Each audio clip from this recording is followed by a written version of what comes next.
Assalamualaikum warahmatullahi wabarakatuh.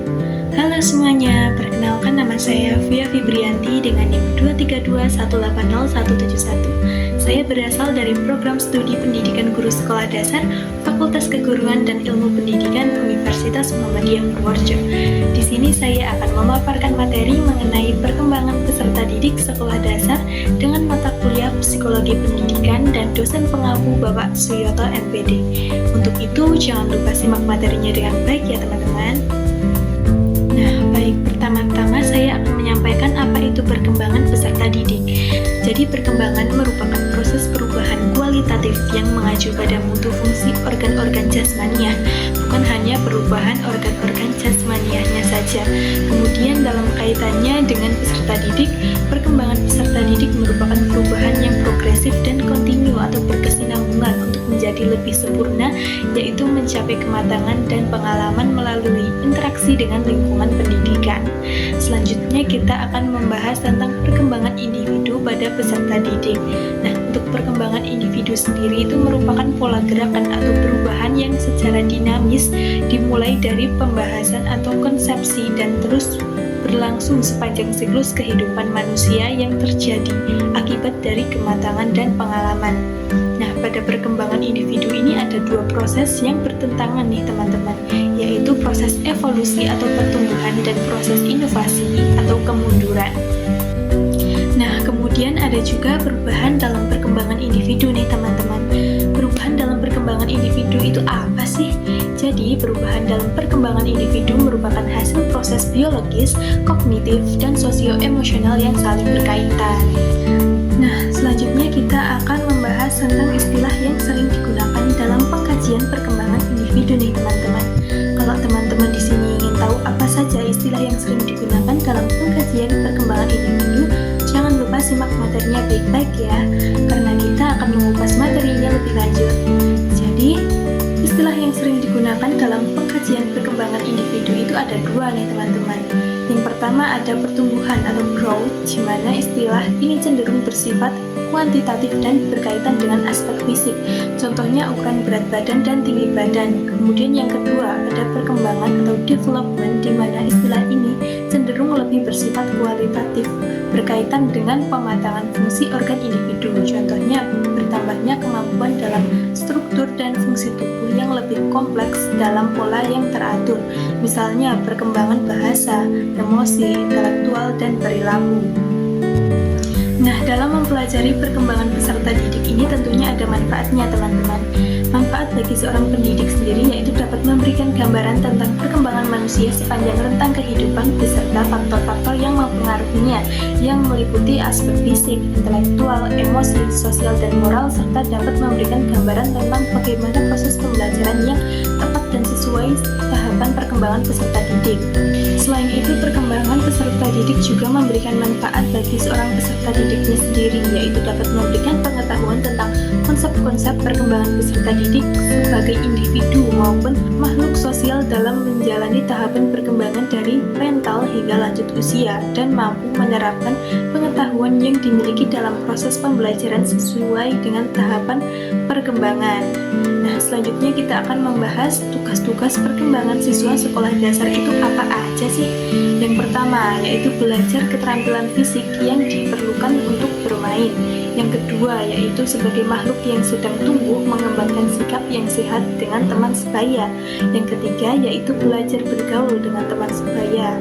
Yang keempat yaitu mengembangkan peran sosial pria dan wanita. Yang kelima yaitu mengembangkan keterampilan dasar untuk membaca, menulis, dan berhitung. Yang keenam yaitu mengembangkan pengertian-pengertian yang diperlukan untuk kehidupan sehari-hari.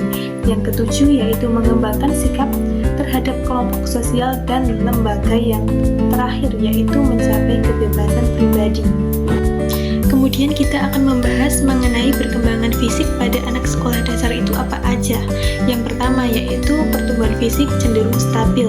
Yang kedua yaitu keterampilan gerak mengalami kemajuan pesat, semakin lancar, lebih terkoordinasi dibanding masa sebelumnya.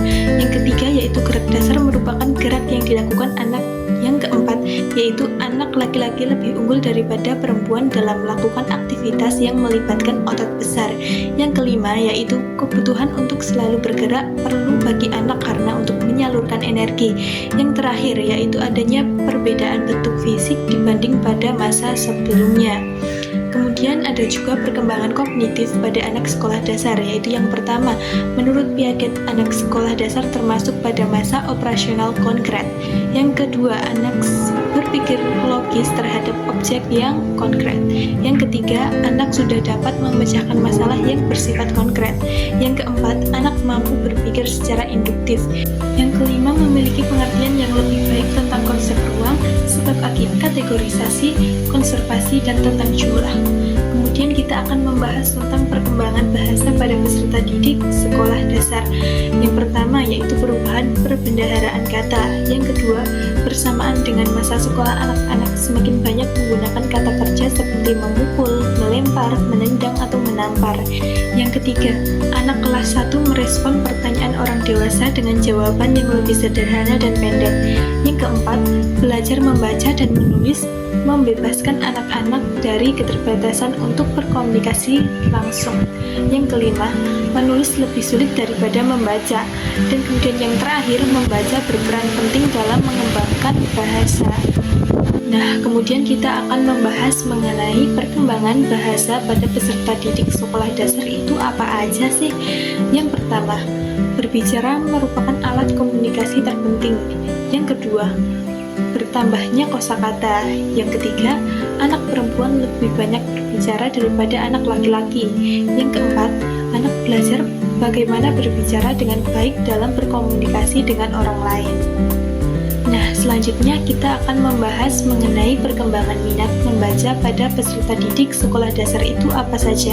Yang pertama, sampai usia 8 tahun suka membaca cerita-cerita khayal.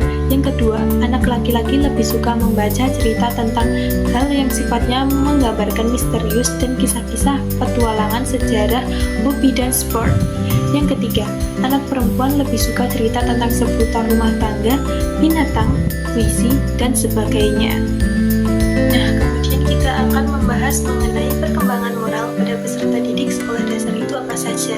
Yang pertama, sudah memahami aturan norma dan etika yang berlaku di masyarakat. Yang kedua, perilaku moral banyak dipengaruhi oleh pola asuh orang tua dan perilaku moral orang di sekitar. Kemudian kita akan membahas mengenai perkembangan emosi pada peserta didik sekolah dasar itu apa saja. Yang pertama, emosi memainkan peran yang penting dalam kehidupan anak. 2. Pergaulan yang semakin luas membuat anak belajar bahwa emosi yang kurang baik tidak diterima oleh temannya. Yang ketiga, anak belajar mengendalikan emosi yang kurang dapat diterima orang lain seperti amarah, menyakiti perasaan orang lain, ketakutan, dan sebagainya. Nah, selanjutnya kita akan membahas mengenai perkembangan sosial pada peserta didik sekolah dasar itu apa saja. Yang pertama, perkembangan emosi tidak dapat dipisahkan dengan perkembangan sosial atau tingkah laku sosial. Yang kedua, orang di sekitar yang banyak mempengaruhi perilaku sosialnya. Yang ketiga, dunia sosial emosional anak menjadi semakin kompleks. Yang keempat, interaksi dengan keluarga, teman, sekolah, dan guru memiliki peran penting. Yang kelima, pemahaman diri dan perubahan dalam perkembangan gender dan moral menandai perkembangan anak. Kemudian kita juga akan membahas implikasi dari perkembangan pada peserta didik sekolah dasar, yaitu pada masa anak sekolah dasar merupakan masa dalam tahapan operasional konkret dan berpikir logis mengenai objek dan kejadian serta bersifat konkret. Selain itu, juga akan membahas tentang strategi guru dalam pembelajaran pada anak sekolah dasar itu bagaimana sih caranya, yaitu yang pertama, menggunakan bahan-bahan yang konkret, misalnya barang atau benda konkret. Yang kedua, menggunakan alat visual, misalnya OHP atau transparan. Yang ketiga, menggunakan contoh-contoh yang cukup akrab dengan anak dari hal yang bersifat sederhana ke yang kompleks. Yang keempat, menjamin penyajian yang singkat dan terorganisasi dengan baik.